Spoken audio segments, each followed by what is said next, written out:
गजा में मुश्किल से कायम हुई शांति अब दरकने लगी है। सिर्फ एक हफ्ते बाद ही हालात बिगड़ गए।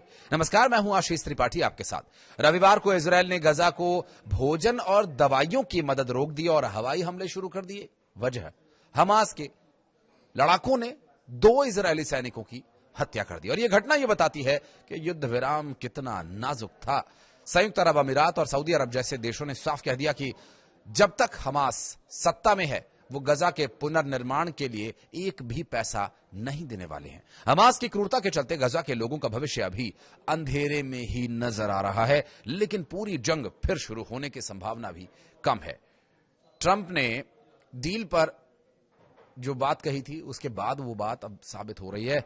संकट गहरा रहा है और इधर हमास ने ही अपने ही फलस्तीनियों को मारा और अब जो वाइस प्रेसिडेंट जेडी वेंस हैं उन्हें बचाने के लिए गजा जा रहा है। दरअसल ये सब कुछ ट्रंप प्रशासन की मेहनत को चुनौती दिया जा रहा है। इस संकट को एक तरफ से राष्ट्रपति डोनाल्ड ट्रंप की जीत कह सकते हैं। उन्होंने ही यह युद्ध विराम करवाया था। इजराइल के लिए भी ठीक ठाक नतीजे हैं क्योंकि सभी जिंदा बंधकों को वापस किया गया और मिडिल ईस्ट में शायद यही सबसे अच्छा हो सकता है। हमास की राजनीतिक ताकत अभी भी इजराइल से टकराव के बात पर टिकी हुई है, लेकिन इजरायली प्रधानमंत्री बेंजामिन नेतन्याहू की लोकप्रियता बंधक डील से चरम पर है और इसलिए वे हमास के बहकावे में नहीं आएंगे।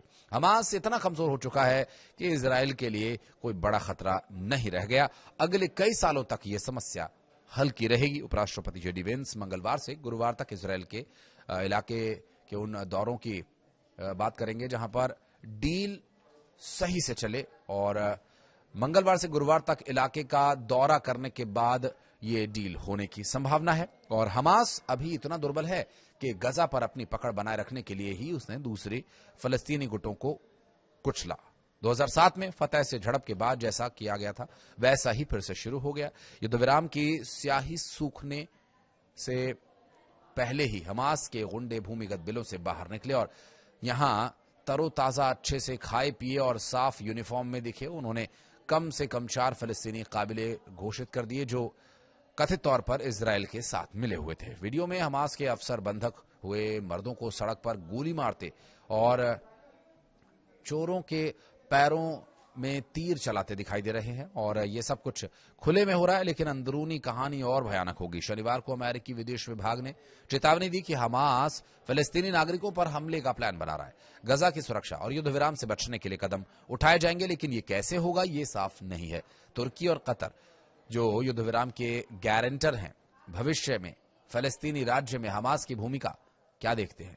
वे हमास से सीधा टकराव नहीं चाहेंगे, भले ही ये गुट फलस्तीनी गुट में गृह युद्ध भड़काने की कोशिश कर रहा हो। हमास की जो क्रूरता है गजा के बेजुबान लोगों को और भी दुख दे रही है। ये संगठन खुद को बचाने के चक्कर में ही अपने ही लोगों को निगल रहा है। क्रांतियां अंत में हैं, खुद को ही खा जाती हैं, लेकिन हमास अभी मौत के मुंह में नहीं पहुंचा। गजा के मासूमों के लिए यह दर्दनाक है। इजराइल ने हमास को बुरी तरह से पीटा, लेकिन अभी भी आग की चिंगारी बाकी रखे हुए है। बहरहाल इस पूरे घटनाक्रम से साफ है कि मिडिल ईस्ट में शांति आसान नहीं, लेकिन ट्रंप का एक समझौता एक शुरुआत है। वेंस का दौरा महत्वपूर्ण होगा जो डील को पटरी पर ला सकता है।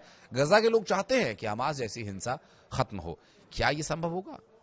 इस पर आपकी क्या प्रतिक्रिया बताइएगा। दरअसल दुनिया हमास की कमजोरी का फायदा उठाने की बात को लेकर हैरत में है और कहना है इस पूरे मामले पर, क्योंकि दुनिया को हमास की कमजोरी का फायदा उठाना चाहिए ताकि असली शांति बने। लेकिन अमेरिकी राष्ट्रपति डोनाल्ड ट्रंप ने हमास को चेतावनी दी कि अगर गजा युद्ध विराम समझौते का पालन नहीं किया गया तो उसका सफाया कर दिया जाएगा। यह गजा के लिए चेतावनी थी। दरअसल ट्रंप की टिप्पणी ऐसे समय में आई जब युद्ध विराम समझौते पर संकट के बादल मंडरा रहे हैं, क्योंकि हमास द्वारा 2 इजरायली सैनिकों की हत्या के बाद तेल अवीव में गजा सहायता की आवाजाही रोकने की धमकी भी आ चुकी है। और इस बीच गजा में युद्ध विराम के लिए ट्रंप के विशेष दूत स्टीव विटकॉफ और जेरेड कुशनर में बेंजामिन नेतन्याहू से मुलाकात की खबर है और दोनों सोमवार को इजराइल पहुंचे।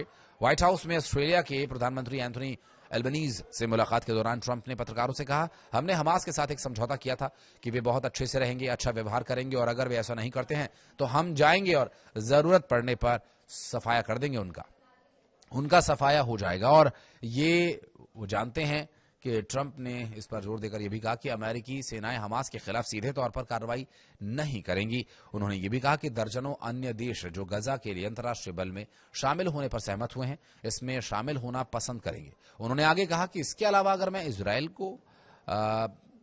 के अंदर यानी गजा में आने के लिए इसराइल को अनुमति दी जाती है तो वो 2 मिनट के अंदर चला जाएगा, लेकिन अभी हमने ऐसा कहा नहीं है। हम उसे थोड़ा और मौका देंगे। उम्मीद है कि हिंसा थोड़ी कम होगी, लेकिन अभी आप जानते हैं कि वे हिंसक हैं और इस दौरान इजरायली सेना ने कहा कि उनके द्वारा युद्ध विराम का क्रियान्वयन शुरू कर दिया गया है। एक आधिकारिक पुष्टि की गई जिसमें सहायता सामग्री सोमवार से फिर से पहुंचाई जाएगी, कहा गया। हालांकि सोमवार को आप दोपहर तक ये स्पष्ट नहीं हो सका था और सहायता पहुंचाने का काम अभी भी शुरू नहीं हुआ है। तो क्या एक बार फिर से युद्ध जोर पकड़ेगा? ये एक अहम सवाल है। कुछ कहना चाहें तो कमेंट सेक्शन में बताइएगा।